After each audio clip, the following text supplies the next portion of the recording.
I'm Shelly. And I'm AJ. And we are the Shelly and AJ Show.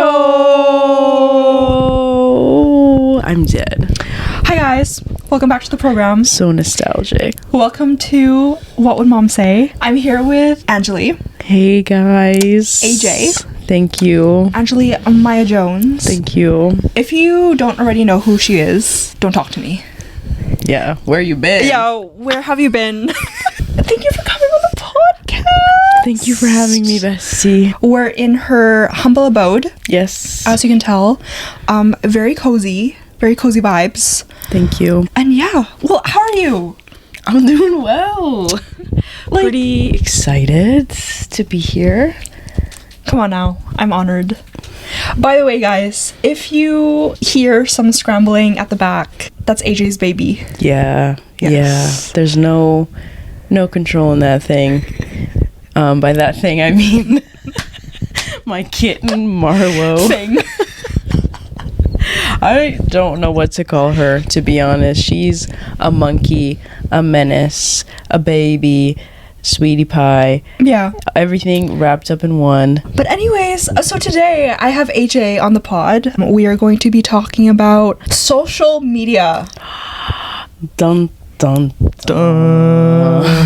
And just burnout and just everything in between in regards to, social media. The reason why I have AJ on the pod, I guess, to talk about this topic is because we've been really, invested or obsessed with social media in general ever since we were like 12, 13. I guess we grew up during like the rise of social media. What are your like earliest recollections? I remember when Instagram first became a thing.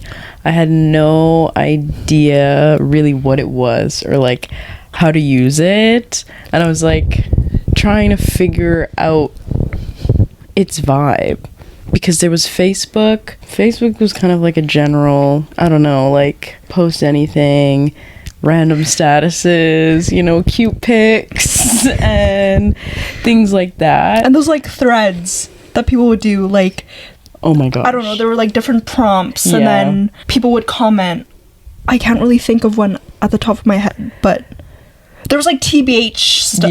Yep. Which we'll get into because I think you know what I'm talking about. Those were the days. Yeah, those were the days. Oh, there was also like Rate Me or something. Yeah, like my status for a rating. I remember filling in the prompts if somebody liked my status. And then you'd like check off all these little boxes. Yeah. We have to insert some pics, I feel like, of like examples what we're referring to, because I feel like the later Gen Z or the younger Gen Zs have no idea what we're talking about. Guys, you missed like the best era. Honestly, y'all don't understand. Period. Honestly, yeah.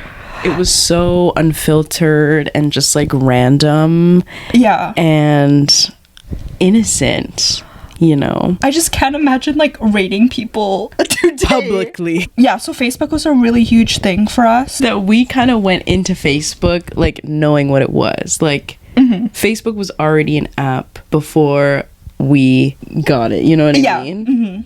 Because it's been around for quite some time. But do you remember Friendster? Yeah.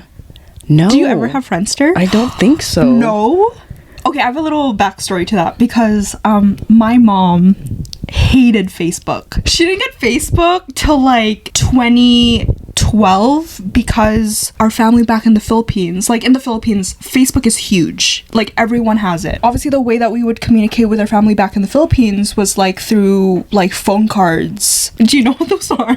I feel like my mom must have used them, but I don't know how they work. Insane.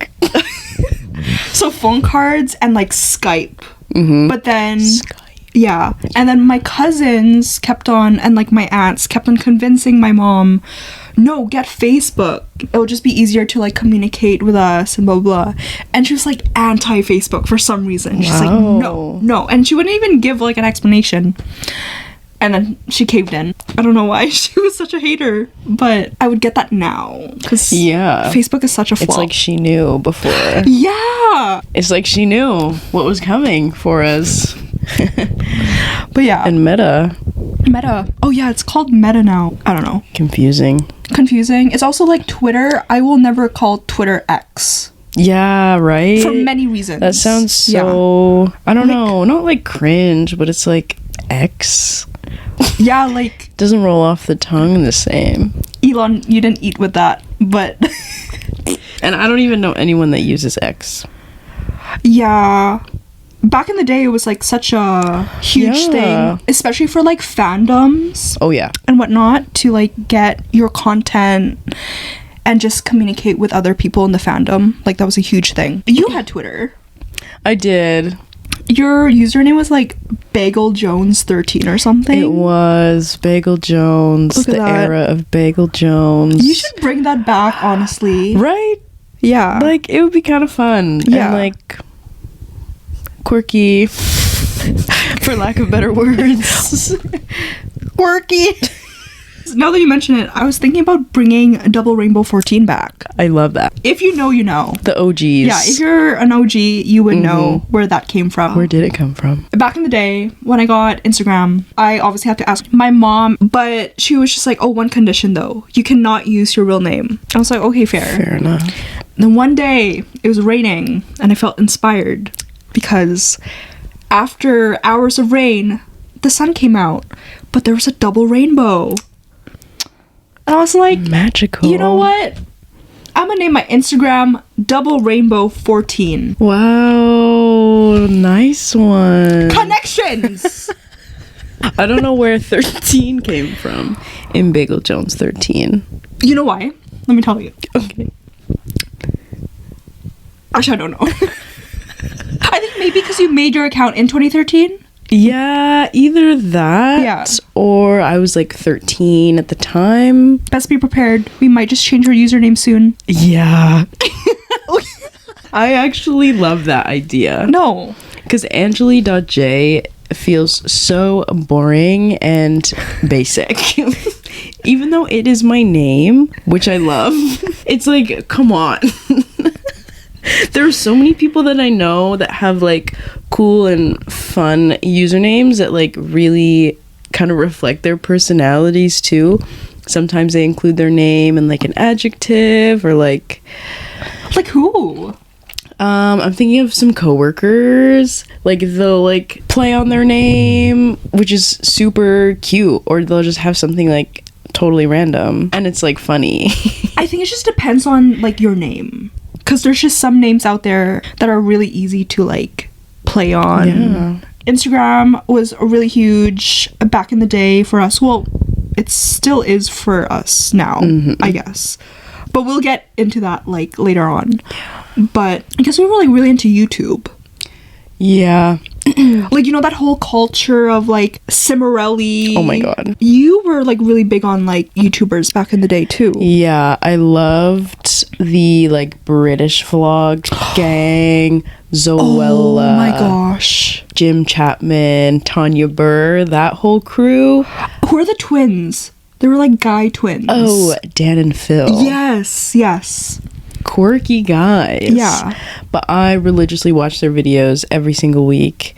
Fun fact, Jim Chapman's birthday is the same as mine. Really? And I was obsessed with that fact. Oh, I didn't know that. Yeah. I was gonna say I had a crush on him, but I don't think I had a crush on him. I thought he was cute, which I don't think are the same thing. You don't think they're the same thing?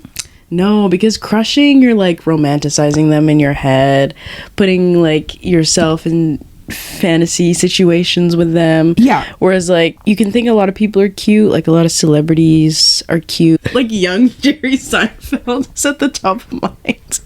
Because I started watching Seinfeld just out of the blue. And he's like a cutie pie in the early seasons.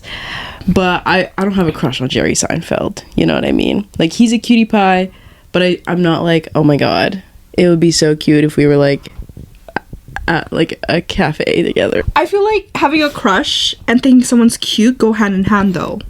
Well, yeah, like you think someone's cute, you kind of have to think your crush is cute in order to have a crush on them. Right. But not all people that I find cute turn into crushes. You would want to pursue them. Yeah. Because that's kind of like where the crush comes from. You're like, oh my gosh, I think they're so cute. I love their vibe. Like, yeah, it would be so awesome to get to know them. And that's like what a crush is. We're getting sidetracked a little bit, but like, let's talk about it. Because I have a crush right now. I'm going through it. I hear you. Yes, she knows. And I had a talk with Chelsea the other day, and she was just like, bro, you don't have to pursue this person. Like, it could just be someone you could like admire from afar. Yes. And they could just serve as an inspiration. Mm-hmm. I don't know. I feel like for me, having a crush, your end goal is to be with them. Well, ultimately, yes. But we're struggling out here, guys. Like, it's not always realistic. You know what? Now that you mention that, realistic, that's the key word right there. And that's the beauty of a crush, is that you can have a crush on anyone and romanticize them to the most highest, you know, level of romanticization. Right. But that doesn't mean you're gonna be together. Which sucks. Mm-hmm. Oh, also a question for you. Do you think, like, if you do have a crush, do you think, like, you should tell them? I guess it just depends on the circumstance and the situation. Yeah. Because, you know, there's a saying, like, there's just some things out there that are, like, well, better left unsaid. Yeah, and it kind of depends, like, how badly you want them. Yeah. Too. But not even. Let's just say also. I'm down bad. I hear you. But going back to the crush thing, yeah. Let's just say I have a crush too, okay? I don't follow them on Instagram yet, but I'm contemplating if I should, bringing it back to the whole social media thing. Yeah, and I'll get to that. Anyways. This is like a complicated situation in a way, because I don't know like where they're at in their life, you know what I mean? I think I have the intention of like a romantic future, you know, which is why I have the inclination to follow them. But also, like, what am I afraid of? I don't know. It's not that serious. It's not that deep. Yeah, it's just Instagram. But then he might be like, oh, how did she find me? But it was honestly pretty easy to find people on social media. Yeah, nowadays, my stalking skills, at least, are, like, insane. Not me calling myself out right now, but, I mean... Be proud. And then I just don't know what would follow from the follow. Follow for follow. If you get me. Or should I just like text them, you know? See, it's so hard. Yeah. Yeah, especially having crushes, dating during this like social media age that we're in. So we put a lot of standards on ourselves. Mm-hmm. For what, right? For what? For what? Yeah, there's really no like reason to be stressing out the way that we are right now. Segueing into this topic, I guess. AJ and I, we had a conversation, I think like last week or something. I think I mentioned just being on Instagram, especially. I felt this way for quite some time now, maybe a few years. Even maybe like pre-COVID. Posting on Instagram, it feels weird. And I don't know, back in the day when Instagram was new to the scene, we would always have like photo shoots.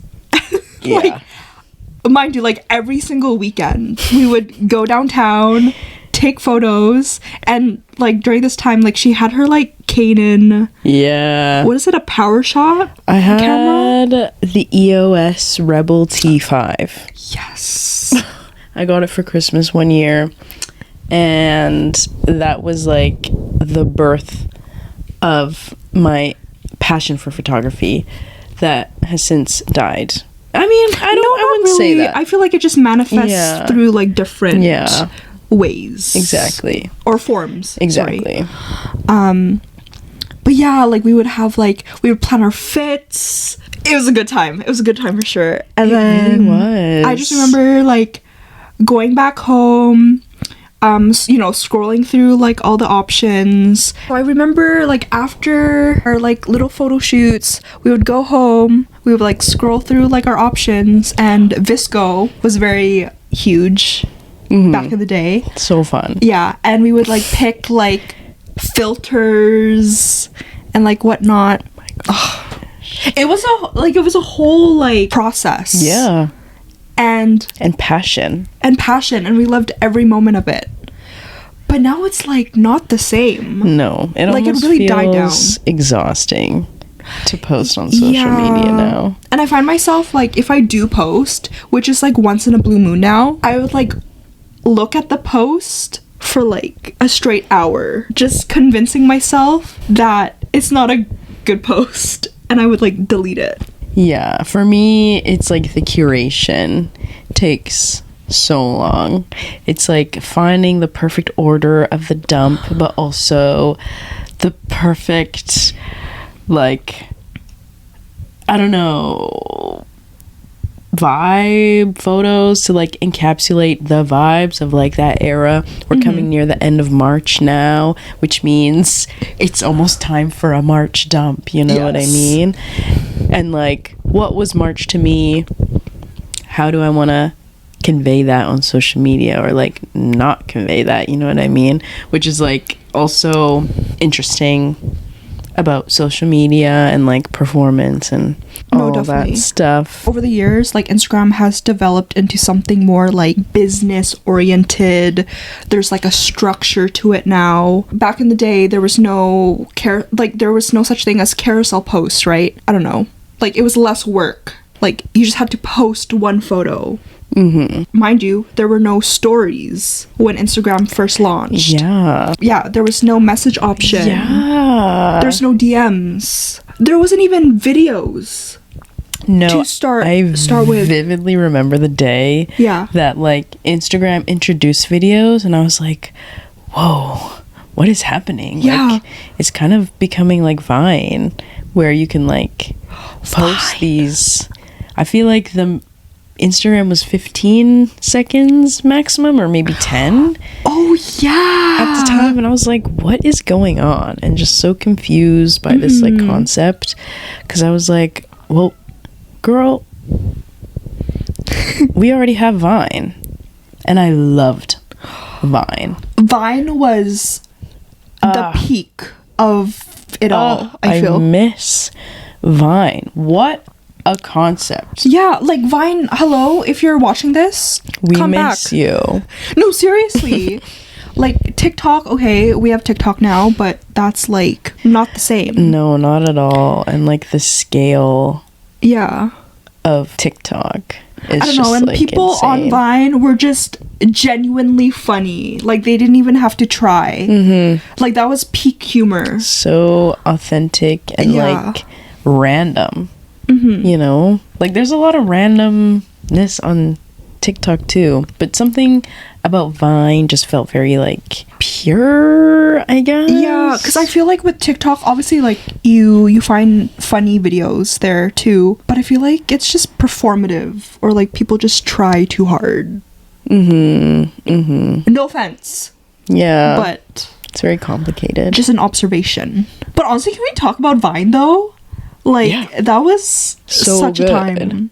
Yeah. And the way they were so iconically quotable and just like known across our generation is amazing. The amount of references from Vine is insane. Yeah. It happens nowadays, but it's hard to compare. I don't know. Yeah. I wish that, I don't know, I could like search up my old Vine videos. I know.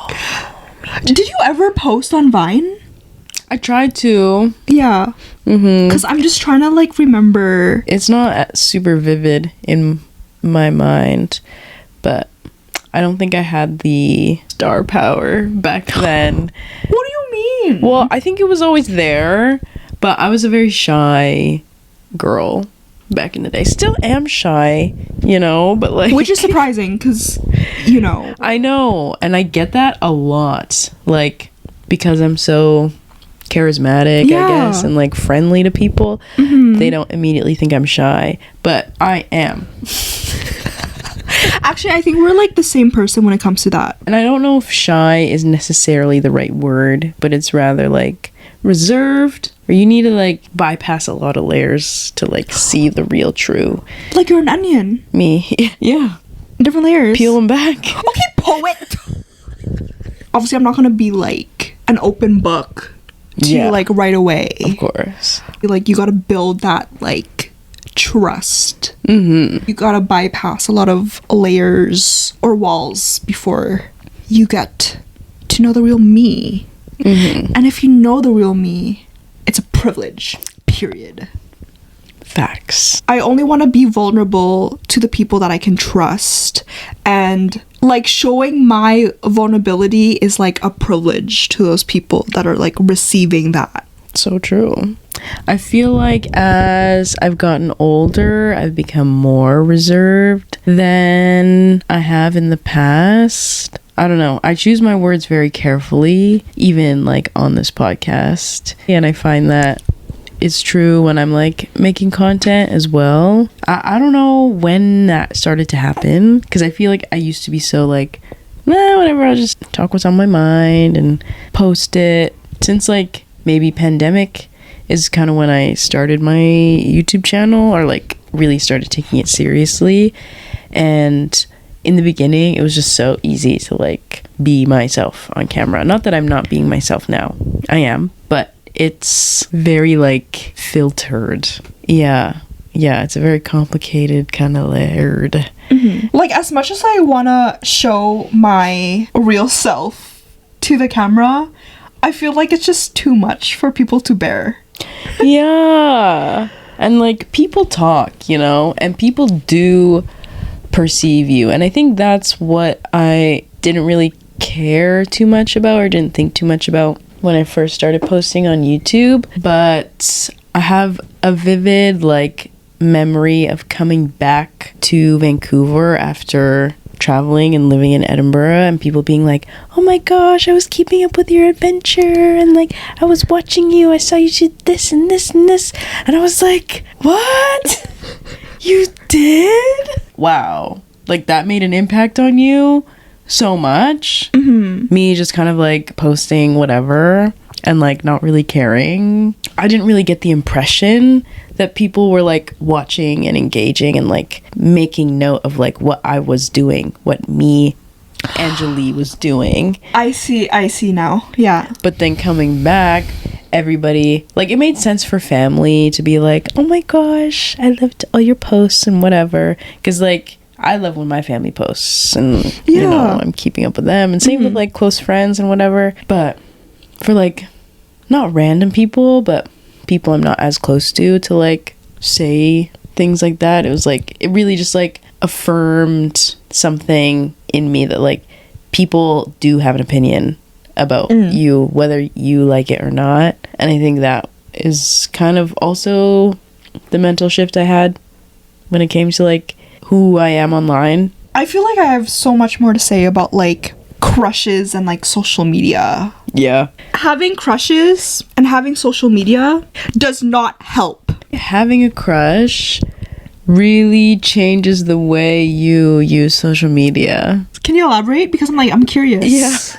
You kind of like start posting for your crush, whether it's like cute selfies or like you want to impose a certain idea that you're like busy with people or like doing cool things in the hopes that maybe they'll respond or they'll like your story or whatever. And like it's so annoying that we are like in this generation where like stuff like that matters. Like this one guy I liked, spilling the tea. Sadly, he has not and does not watch any of my stories, which makes it so not fun to post because I could never check to see. I still check who watches my stories. Every story, I'm always checking who's watching, and there's very like specific names that I'm looking for. And when his name is never there, it's like, oh, like what's the point? What was the point of me posting? You know, like I'm trying to brag about my life. I want to show you what you're missing. Exactly. Like, all of that for nothing. And it's so annoying when he's not watching. I wonder if part of that is why I'm like less active on Instagram, is because I have nothing to prove to anyone. You know, bouncing off of your experiences with that. Okay, my crush. I've added this person on my close friends because this person has like 2 Instagram accounts. So I added both their accounts on my close friends. And it sucks because this person is not active on their personal. So there was actually one time in New York, right? I posted a photo of myself on the Brooklyn Bridge and the person saw it.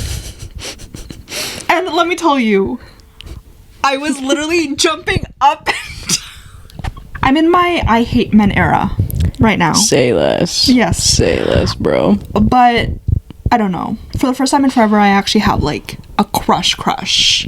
And it's weighing me down. And I feel like social media is really not helping because, like you said, I'm just on there to prove myself. To not just anyone, but just for that specific person. And I feel like that's so toxic. Like, it's not healthy. Yeah, no. It's not healthy at all. I'm saying this as if I'm gonna, like, stop. I'm gonna continue to do so. I'm just, like, so invested in that person's, like, interest. And I feel as though I'm, like, posting, like, things related to their interest to get their attention. Is it working? No. Like, you have Instagram for a reason. Like, use it. True enough. Like, just delete it. Like, am I right or am I right? I hear you. So that's why when I got like just an ounce of their attention, like that one time, I was like, okay, maybe it's working. But then that was just like one out of the many tries. Yeah. But as Mel Robbins once said in her podcast, your social media is for you, not for anyone else, but for you. Like, post whatever you want. Mm-hmm. Like, what is stopping you? Like, your social media should be something that you're proud of, that you should be comfortable being on.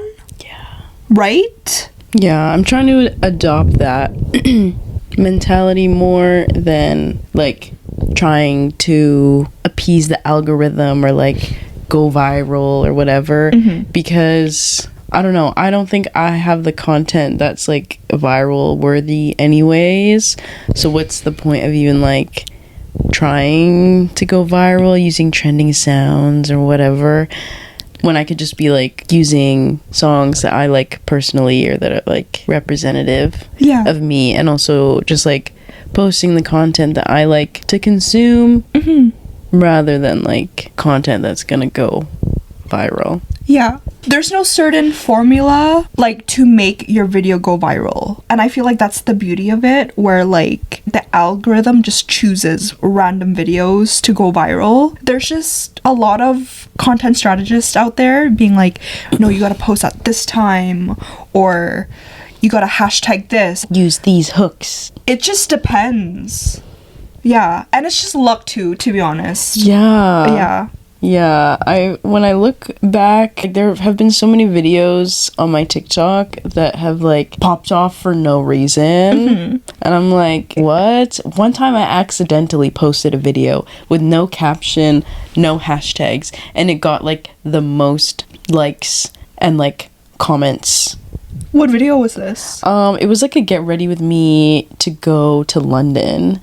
Oh, yes, I think I know. And I was getting dressed, and I accidentally posted it, and then it just got a lot of views, and I was like, what?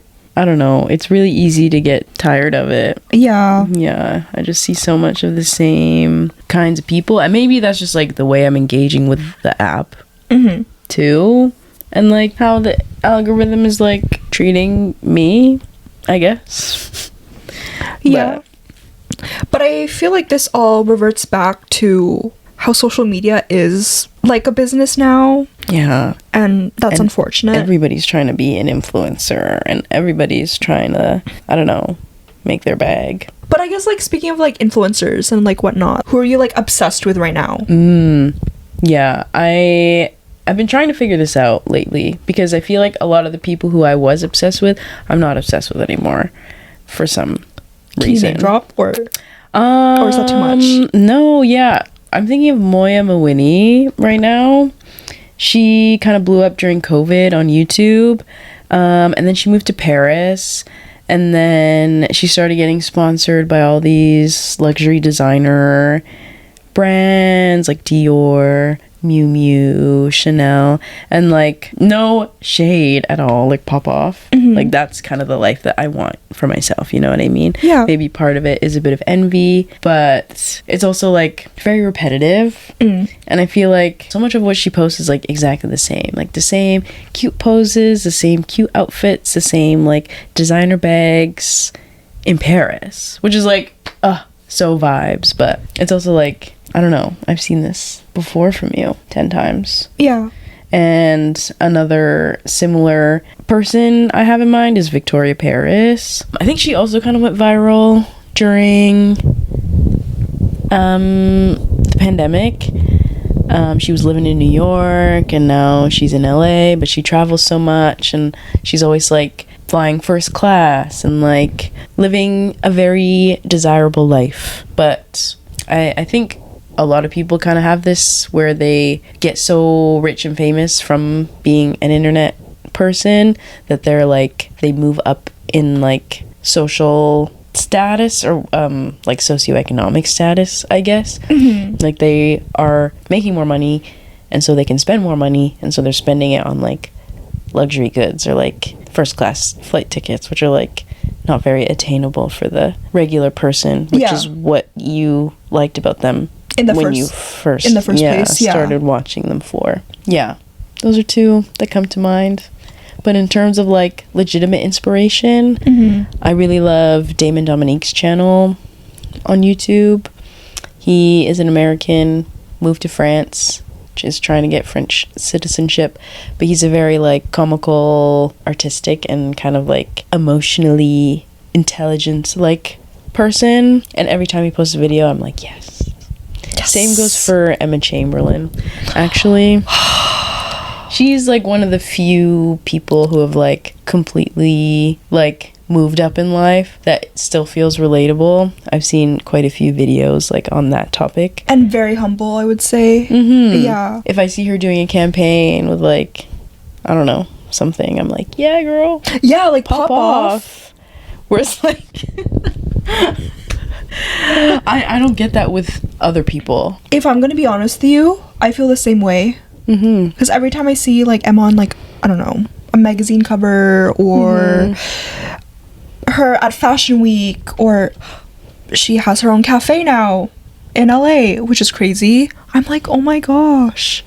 Yeah, like pop off, queen. You literally came such a long way and I'm so proud of you. You don't know me, but I'm so proud of you. Yeah. And just like her overall branding of herself is like she keeps it very niche. Yeah. Like it's very unique. Yeah. It feels like sometimes, anyways, people are always just trying to like sell you something. Like Claudia Saluski, she's like kind of an OG YouTuber, has been... Is she from Van? No, I don't know. Sounds familiar. If she's from somewhere in America and then moved to LA or is from LA. I see. But she lives in LA with her boyfriend Phineas, who is Billie Eilish's brother. They're dating? Yeah, and they have been for a long time. Love them. Such a good couple. And I love Claudia's videos.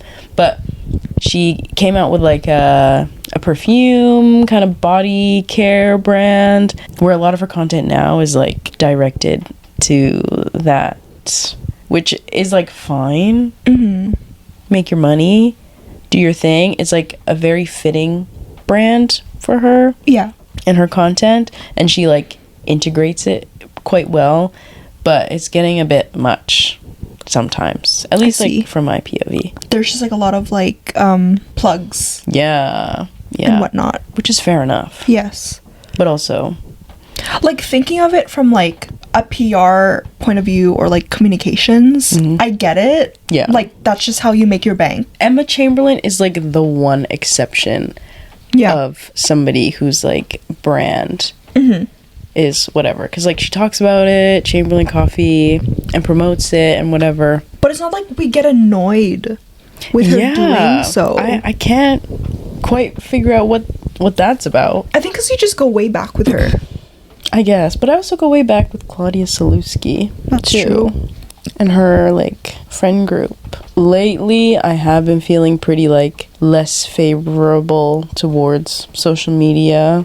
That, like, anybody who is active and posting, I'm, like, less interested in somehow. I don't know, except for, like, a few people. Right. Actually, just recently I unfollowed a lot of, like, influencers because they're just filling my feed. Yeah. There's just so much noise going on in there. You know what I mean? And I feel like it's only fair for, you know, the user to, you know, take some time to actually like filter out, you know, people. Because like I said, your Instagram should be a safe space. And I don't want to constantly go on Instagram and feel a certain way like, oh my gosh, yeah, why isn't my life like this? Why isn't my life like that? Yeah. And to be honest with you, like, even with people that I actually know in life, often, like, I'm comparing myself, and, like, that's not okay. But it's kind of inevitable. Yeah. It really is. Like, you can't really escape that. Which also sucks. Yeah, so, like, I've been, like, filtering out people and, like, actually following people that actually can make, like, an impact in my life in some sort of way. Like, for example, her name is Mina Harris. I think you follow her. Is she, like, European? No, she's American. So yeah, Mina Harris, Reductress. Oh, yeah. I love that page. She's Kamala Harris's niece. Yeah. Pop off. I love this page. Yeah, me too. Especially in this day and age, like the political landscape, especially in the US, is horrible. Crazy. To say the least. But I feel like their page just, I don't know, adds humor to what's going on. So funny. I love a nice, dry, witty humor kind of thing. Yeah. So I've also started following more like people like that.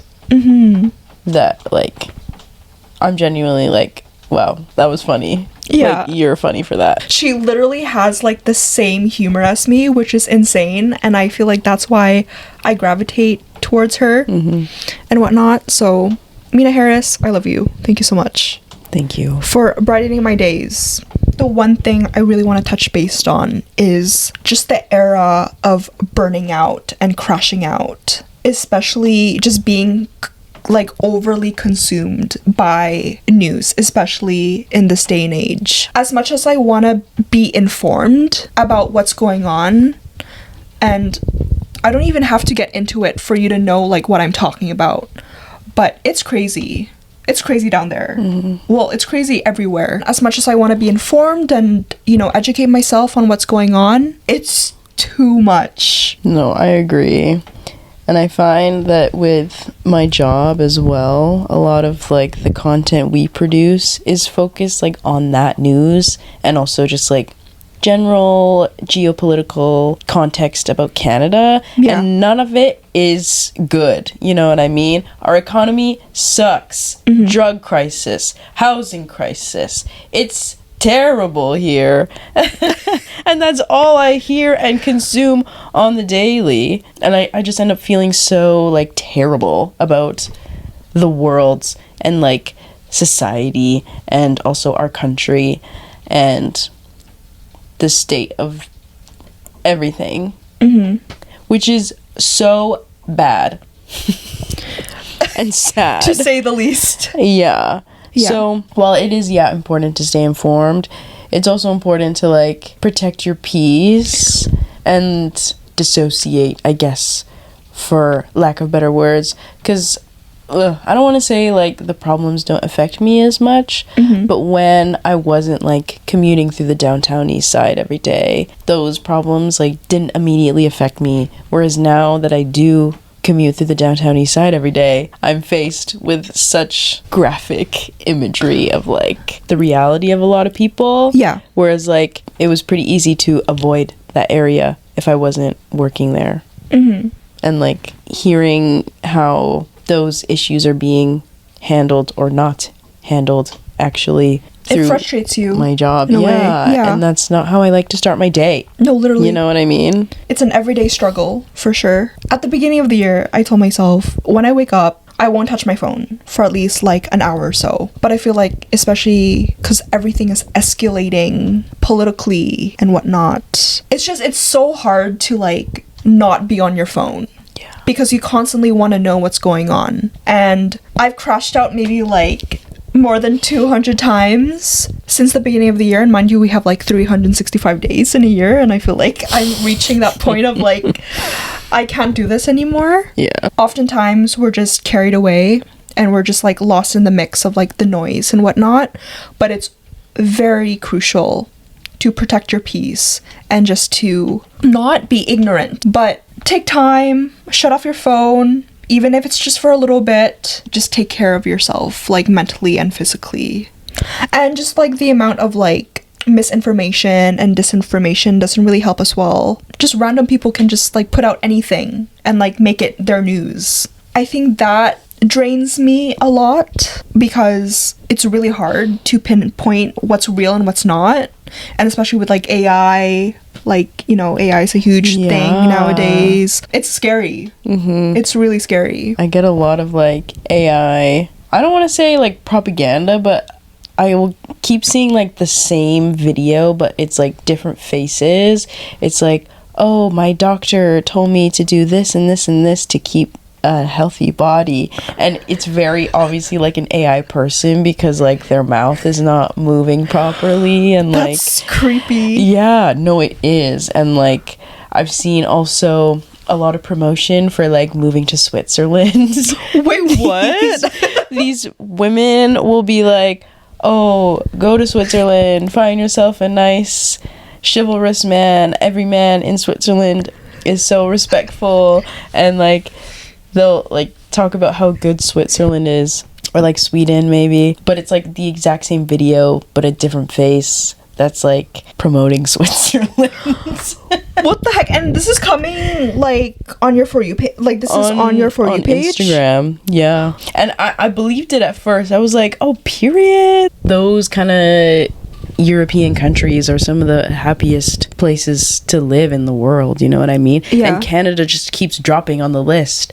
And it's like, are we actually? What am I doing here still? Yeah. I heard that kind of the other day. We were like 18th in the world of like happiest countries, and then we bumped down to 24. But I fact check that. Because I don't actually remember. I totally thought we were at least like top 10. Not anymore. And I feel maybe, I don't know.